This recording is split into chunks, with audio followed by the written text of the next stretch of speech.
Hello, everybody. Welcome to the Fearless Floyd Show. As always, I am your host, Fearless Floyd. Today is Monday, October 2nd, 2023, and I'm broadcasting Tucker Carlson's interview with Victor Davis Hanson.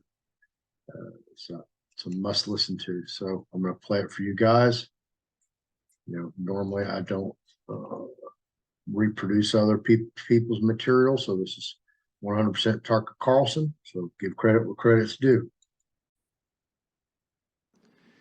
If you've ever wondered why it's taken you so long to figure out what's happening now in American politics, don't blame yourself. It's not your fault.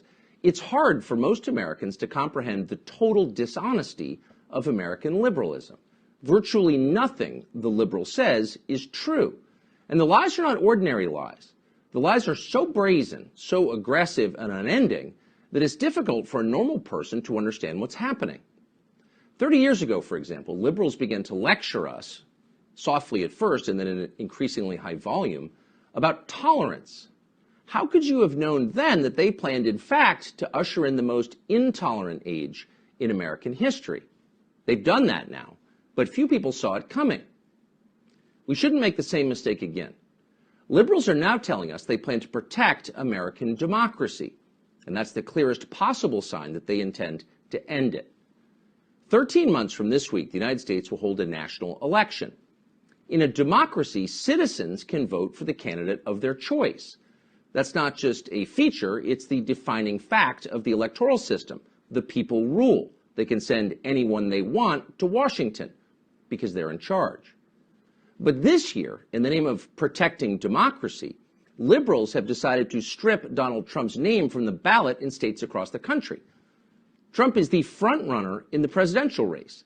He's currently beating Joe Biden in the polls. Yet liberals have decided that you should not be allowed to elect him president. That's not democracy. It's the opposite. It's totalitarianism. Just this morning, Donald Trump appeared in court in New York in a civil case brought by the state's attorney general that was designed explicitly to keep him out of the White House. That case is part of a larger legal barrage against Trump that so far includes a total of 91 felony counts, every one of them politically motivated. But today's civil case is especially absurd. In fact, it's hard to overstate its ridiculousness. In sum, Trump stands accused of inflating the value of collateral used to secure loans that he has already paid back with interest. In other words, there is no injured party in this case. The biggest banks in the world assessed the risk and they made a profit, as they almost always do. Not a single person was defrauded. For this non-crime, Trump and his children are in the process of losing their homes and their businesses. Here's MSNBC's live coverage of the hearing today. And as you watch, pay special attention to the judge in the case, Arthur Engoron. And there you see President Trump, the former president, I should say, next to his attorney, and that's Chris Kise, who we expect to make the opening statements here. And then this, Judge Engoron, I guess, is Judge Engoron. There he is, the judge, mugging like he's on stage in a middle school play, grinning, preening for the camera. Arthur Engoron is thrilled to be on MSNBC. It's nauseating.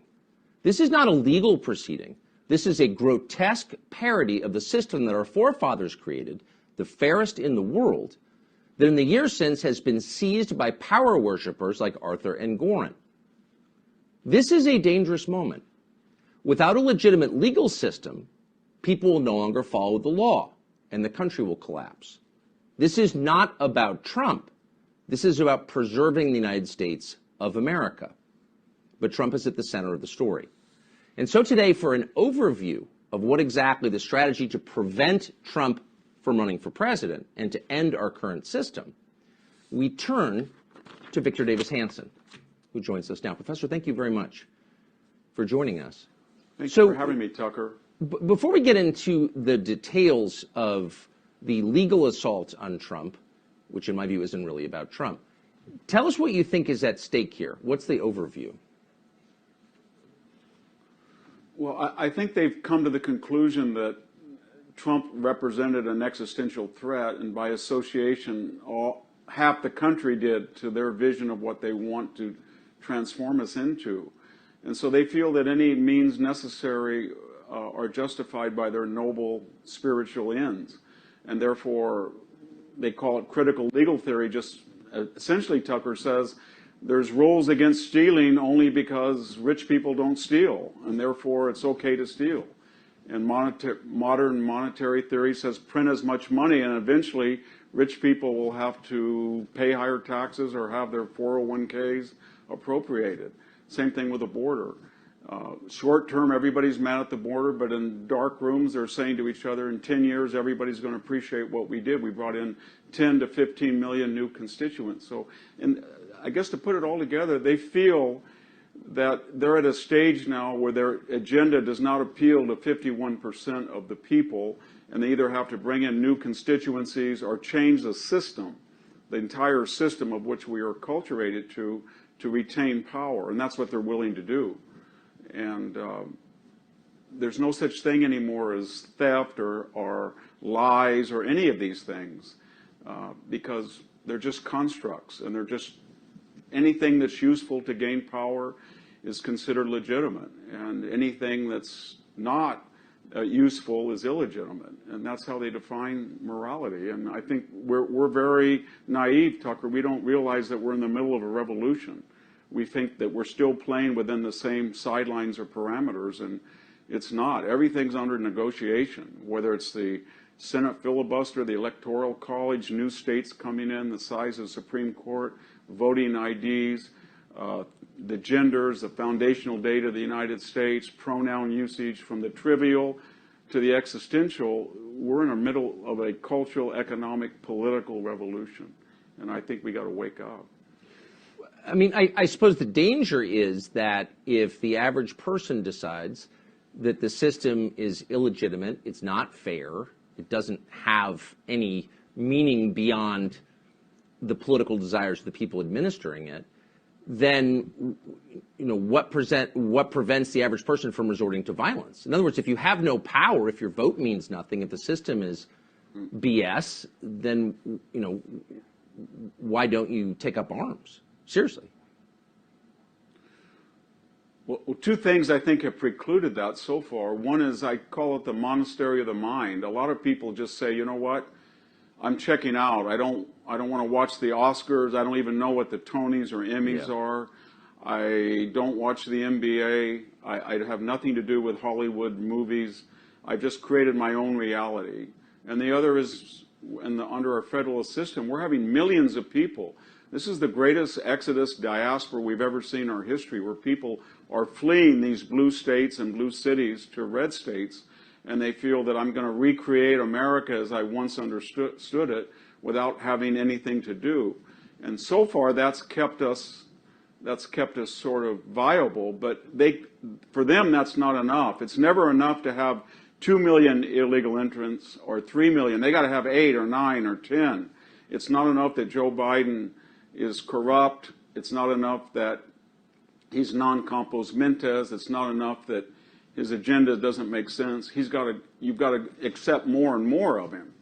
And I think they keep pushing the envelope, and these safety valves that I just mentioned, I don't know if they're going to be enough already. But right now, I think there's one last effort on the part of conservatives. They're going to say, you know what, we're going to speak up as we've never spoken up before. We're going to go after Target. We're going to go after Disney. We're going to say that we're going to go after the 3-gender movement, and we're going to try to win this election. We're going to try to win the House. We're going to try to win the representative. We just have to unite behind, and we'll see if that works. I'm really afraid. Everybody says democracy's in danger, but I think if they feel that they have the majority of the people, and I think the majority of the people are against this progressive Jacobin agenda, and they still can't find power, then we're going to be in new territory. We're in new territory now. And so there are legitimate efforts to rectify and stop this madness, and let's see what happens in 2024. But I don't think it works anymore just to migrate to a red state or to drop out of the popular culture. You've got to get control of the political apparatus of the country through elections. And your worry is legitimate. If you can't do it through fair elections, then what do you do? So I think this election, I know everybody says that each election is paramount, But this one is very important because we're in the middle of a revolution, and it's our only avenue to a counter-revolution to return to normality. What would you say to the people who stopped paying their cable bill and moved to Florida and feel like everything's fine because their neighborhood is fine? Why is that a bad strategy, dropping out and moving? Because they can find you. And by that I mean Florida or Tennessee or living in Texas is a great advantage than living in California or Michigan or Oregon or Washington or Maryland. But eventually the federal government is not satisfied to leave you alone. And so when you go on your Google search, it will be calibrated by an algorithm to make sure that you have results that don't represent reality. And we're in a federal system where we have $33 trillion in debt, and there's only three ways to get out of it. You either have to inflate all of our currency, which we're trying to do, I suppose, or we're going to have to appropriate capital, which they've talked about, giving credit to Social Security years by taking 401k money, or you're going to have to renounce the debt, and that's going to affect all of us. And I don't need to mention that a lot of this crime is going across state lines, and you can be in red state Texas, and the federal government can say you can't protect the Texas border, or maybe it can redefine the American border as the border with Oklahoma and tell it Texas. You're not sending your illegals northward, but you're not going to be able to stop them coming into your state because we've targeted you for radical demographic change. So it's a stopgap sanctuary, but it shouldn't lull us into the idea that it's a solution. The solution is to take back the Congress, to ensure the Supreme Court is a traditional Supreme Court, and to win the presidency. But unfortunately, the Republican Party, which we all look to, I don't look to it very much anymore, has lost 7 out of the last 8 popular votes, hasn't won 51% since George H.W. Bush did it by bringing in Lee Atwater in 1988. And then we decided we don't want to ever win that way again. It was too ugly, they thought. So I guess the idea in the national level is to win, to lose nobly and never to win ugly. But we've got to change that attitude because we're dealing with people that are not democratic liberals in the way that we used to define them as Bill Clinton or Harry Truman or JFK. This is a new generation of, as I said, Jacobins, and they believe that any means necessary are justified morally to achieve their morally superior aims. What happens if Democrats win the presidency in 2024? If they win the presidency, that means they'll keep the Senate and they'll probably take back the House. And then I would expect that we would see another 10 or 15 million illegal immigrants come across the border, and there would be efforts to confine those immigrants from going to northern cities. They would stop them somehow.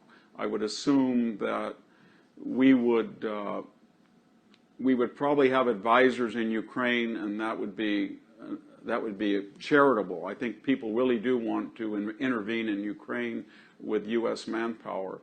I would assume that what we see in the big cities crime-wise would extend, but it would also extend into the civil sphere as we see with Donald Trump. That lawsuit that you mentioned is very important, Tucker, because it shows you that critical legal theory is not happy just to let people ransack, smash and grab, carjacking without consequences. They really do want to go after private capital in the civil sector, and they will start filing lawsuits as you wouldn't believe. And I think we'd also expect that the FBI, the CIA, the DOJ would have a referendum. I guess they would think the election was a referendum on them, and they're free to do what they have been doing, but at an accelerated rate. So I think it would be a disaster. And I think racial relations would get a lot worse as well. They're getting bad now once we gave up the idea of ecumenicalism and turned to racial essentialism is what the Democratic Party has forced down everybody's throats. So it's going to be scary if they win, because that means they'll probably take the House and the Congress, the entire Congress, and there won't be any redress of grievances. I don't see it, but I don't think they will, because they don't have any popular support. Every single one of Joe Biden's issues economy, crime, energy, foreign policy, the border, he's polling 30 or 40%. And the only way they're retaining power is through the legal system and the administrative state and our institutions, media, entertainment, sports, education, K through 12, universities. And it's kind of an artificial way of getting power without popular consent. That's why I think you were right on when you said they don't believe in democracy. In fact, op-ed writers in the New York Times will say that now, that democracy is a flawed idea, because it doesn't any longer ensure the result that they have to have. Like good Bolsheviks or good Jacobins, they eventually always turn on elections. They don't want them. And so we'll see. It's going to be a very explosive. I hope everybody can keep their head, because I think the next 12 to 18 months are going to be the most explosive in our history since the Great Depression. Do you think Trump is leading now? What do you think would happen if 11 months from now Trump were still leading? Yeah. Well, we're on charter. We have no idea about this election, Tucker, because first of all, we've never had a president running against an ex-president, number one.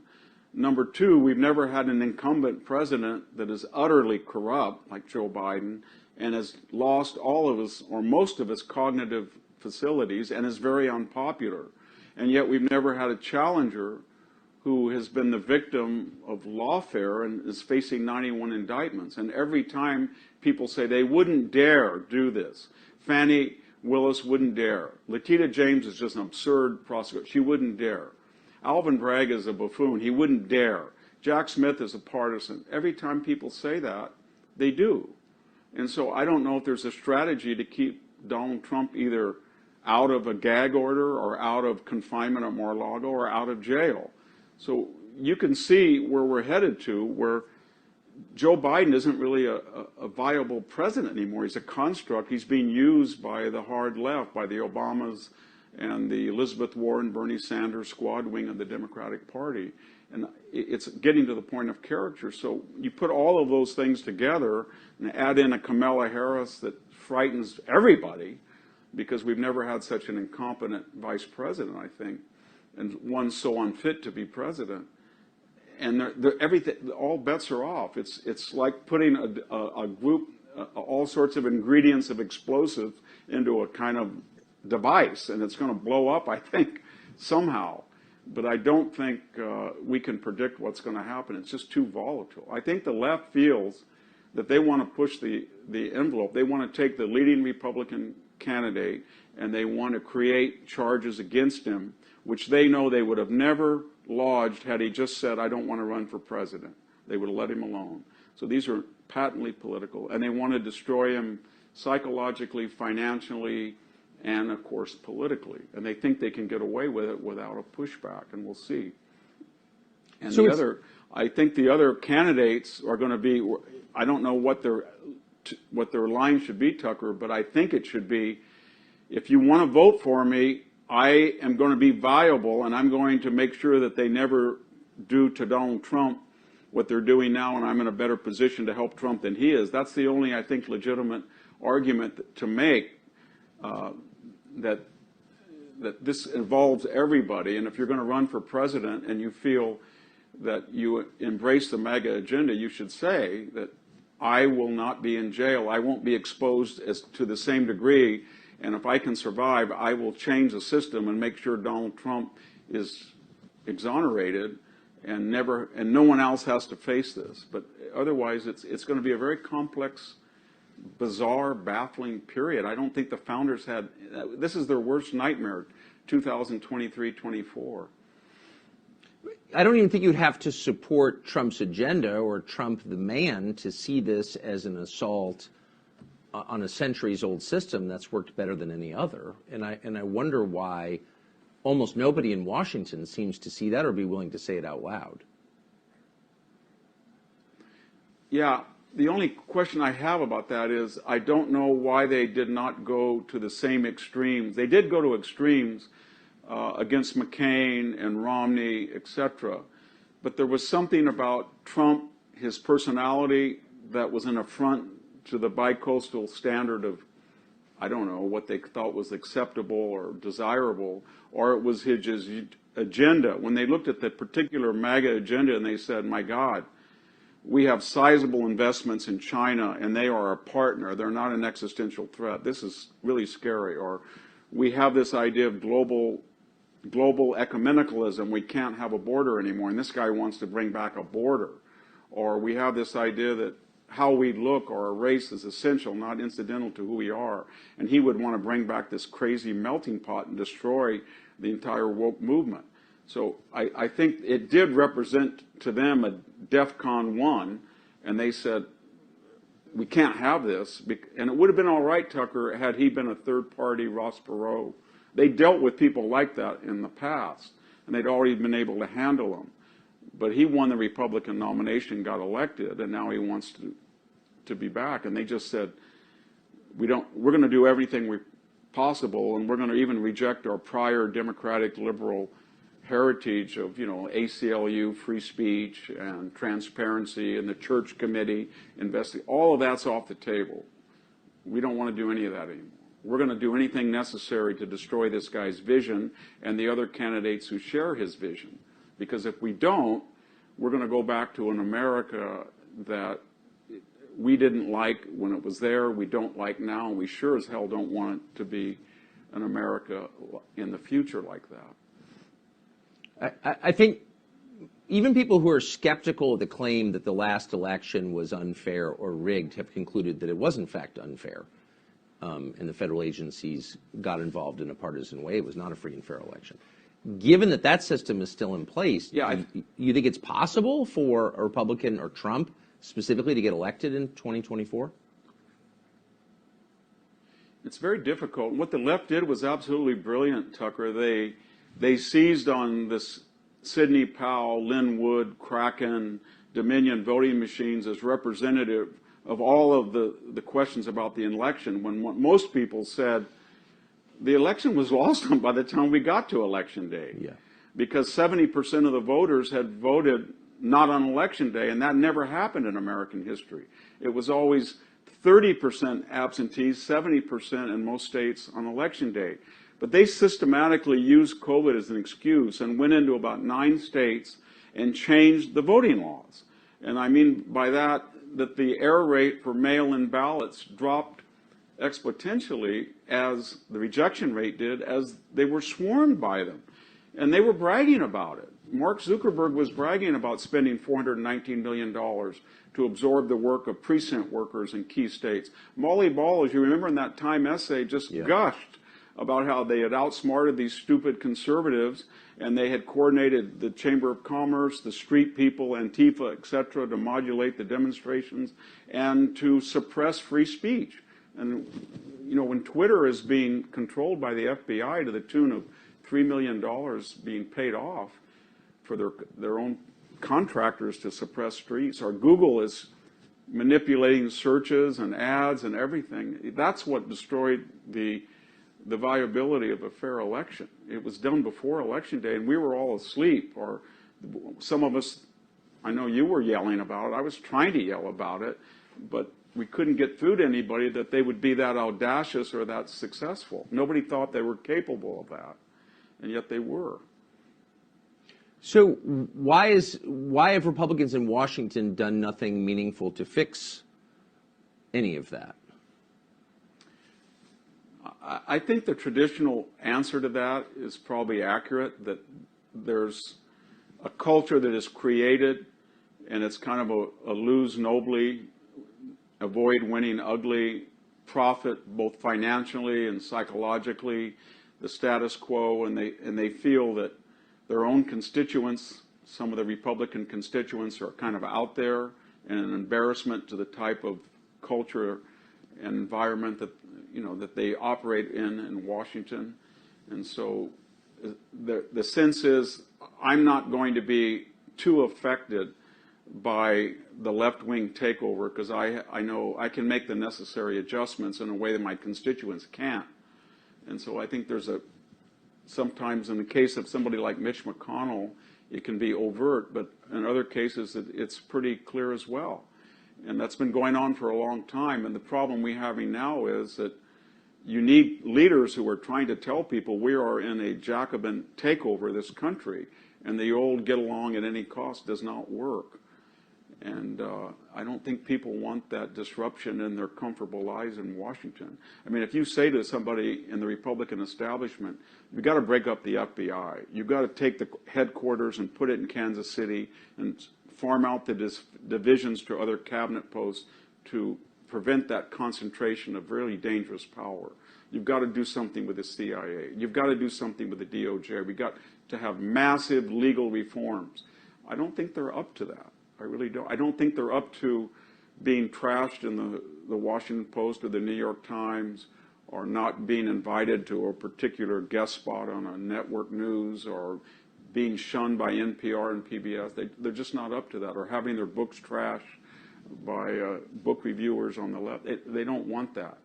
There's a few that do, but until we get a lot of people who say, you know, you on the left culturally have nothing that I want, and so when you hate us and call me names and you lie about, I take that as a badge of honor. I don't try to provoke you. I want to get along with you, but you have no cultural influence over me anymore, and I'm going to be an advocate for returning to the country to the principles upon which it was founded. I think that's what people want to hear, and I think in 2024 they'll hear that, and they're going to have to, each person according to their station, Tucker, stand up, give money to the cause, write letters to the paper, volunteer to work at precincts, monitor what the left is doing with mail-in ballots. And you're starting to see that grassroots interest, but the question is, will it be in time and of a magnitude that will stop this?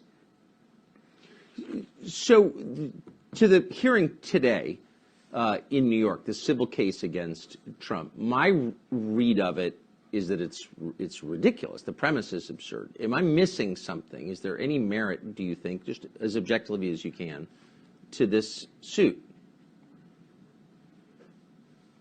Well, I mean, in the larger sense, no, because you can ask yourself two questions. Would Letitia James and the people who were doing this, would they have done it if Donald Trump on January 7th said, conditions have changed, I'm now not going to run for office? I think the answer is no. And then the second thing, are some of the giants of New York finance and real estate, do they operate in a way that is completely different than Donald Trump? They never overvalue an asset, and I think the answer is no. And then the third question might be, now that you've picked on Donald Trump, are you going to systematically look at the bank applications and loan applications of, say, 50 or 60 of the largest developers in New York, especially on the left-wing side? I don't think so. Yeah. So, and especially you made a good point that the bank is not filing suit and saying we lost all of its money. And then we have to juxtapose it, Tucker, to what we're witnessing on the other side with somebody like Sam Bankman-Fried that was put on house arrest on the Stanford campus. We now know about his parents, two renowned Stanford law professors that were grifting off their own son and siphoning money from his company as it was collapsing, which was a big bundler and provider of millions of dollars for the Democratic Party. And nobody in the Democratic Party seems to be upset about him. And then we have Hunter Biden looking at us, and you want to ask Letitia James, are you really going to do anything, or do you think that Joe Biden should face consequences for again and again and again telling the American people he had no knowledge or participation in any of Hunter's business when you know that was untrue, and money was coming to his address? And so it's a very strange time, Tucker, when you have all this evidence, both to exonerate Donald Trump because of this asymmetrical treatment and the fact that there was no damage, but also when you're looking at Hunter Biden or Menendez and all these people, and you think, how can they, with a straight face, tell us that there's not a shred of evidence that Hunter and Joe were acting in an illegal fashion? And the President of the United States, as we talk, you and I are talking right now, the President of the United States is pretty clearly, as Vice President, was utterly corrupt. and has never accounted for that. And nobody on the left cares about it. More importantly, the judiciary or the prosecutorial arm of the United States government is protecting it. Let me ask you one last question. So I want to put up a clip of, as you noted, there's a lot going on, and no matter what side you're on, I think any aware person sees that this is a revolution. Our most basic systems are changing for good or bad. And yet the news coverage, I mean, not only is it partisan, it's also incredibly shallow. Here's MSNBC's coverage of the civil trial in New York, the case against Donald Trump. Just one clip of it. As of this order, several of the crown jewels in Trump's real estate empire, the properties upon which he built his brand, those properties are now in limbo. The precise impact of today's ruling has yet to be seen, but Trump could lose control of properties including Trump Park Avenue, which is his luxury skyscraper in Manhattan's Lenox Hill neighborhood. He could lose control of 40 Wall Street, the historic tower Trump owns in the financial district. He could lose control of his Seven Springs Golf Club in Bedford, New York. Even his apartment in Trump Tower, the Gilded Bunker, in which he has sought refuge in his home city. Trump could lose control of that. Maybe even the golden toilet, too. So here they're going after this guy on the basis of a non-crime. They're not even alleging that there was a crime or that anyone was hurt. And they're taking his home and his businesses, and MSNBC's coverage is that? Yeah, I mean, what MSNBC just told us is that we are not only fine with, but we promote the idea that government can go into a business, all of the business, and appropriate it and destroy it without cause. And we think that's not only good, but funny, because we're going to throw a little fillip about a golden toilet. Ha ha. And the idea is that we now have the power to do this, and because we have the power to do it, it's moral and right. And if you don't like it, what are you going to do about it? Exactly. And the answer is, what are we going to do about it? And the only thing that I can think of is we're going to have to humiliate and defeat these people at the polls. I don't think it's going to work, Tucker, to win the Electoral College in one branch of Congress. You're going to have a 55% presidential win, both supermajority in the Congress, to get anything done. We've come so far. And you're going to have to defeat them and humiliate them the way that we did it once with Reagan, and it lasted for about 8 years. But this leftist revolutionary spirit is like rust after a rain, or it's mushrooms in your lawn. It's always there, and you can't allow it to grow and to expand and accelerate as we have. We've been complacent and culpable for allowing it to do so in the universities and all of our institutions. And I think now everybody, according to their station, is going to have to say, you know what? There are two pronouns. I don't care if you get angry. This was the date of this country is 1776. Got it? That's what it is. And there is a border, and we're going to enforce it. And just say no to all of these things, and then welcome the opprobrium and the attacks that accrue accordingly, and wear that as a badge of honor. Because what's the alternative?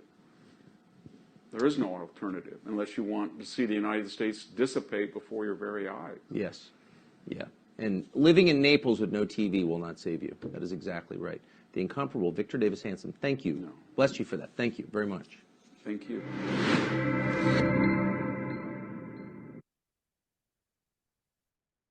And there you go. Pretty eye-opening testimony there. Anyway, like, subscribe, share, hit the notification bell, leave a comment below. fearlessfloydshow@yahoo.com, fearlessfloydshow.com. I'm an online notary, so if you need any of that done, I can handle that for you now, anywhere in the United States. So thanks for watching. Let me get this up and posted. Mortgage audits online. Fearless, the code 295. Free information kit. Go hit them up. Hit Sean up.